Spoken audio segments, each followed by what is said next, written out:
Sri Gurubhyo Namaha. Lalita Sahasranamam 21 to 30.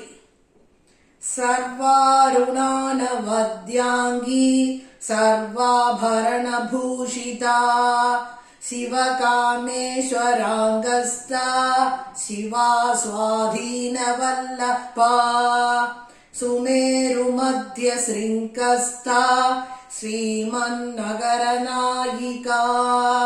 Chintamani Grihadasta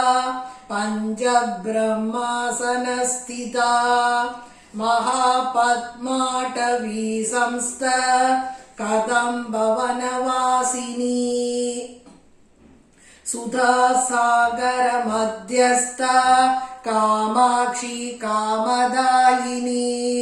Devarshi Gana Sankada Stuyamanatma Vaibhava Bhandasuravadodhyukta Shakti Sena Samanvida Sambhatkari Samaruta Sindura Vrajasevida Aswaruta Dishtidashva Kodi Kodi Bhiravrata Chakrarajarataruda Sarvayuta Parishkrita Gaya Chakrarataruda Mandrini Parisevita Kiri Chakrarataruda Dantanata Puraskrita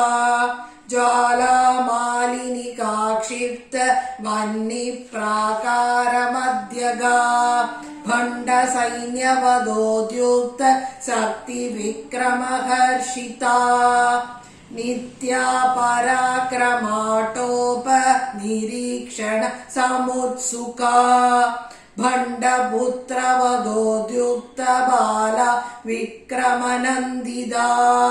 Mandrinyamba Virachita Vishanga Vadatoshita Vishukra Pranaharana Varahi Viryanandita Kameshwara Mukaloka Kalpida Sri Ganeshwara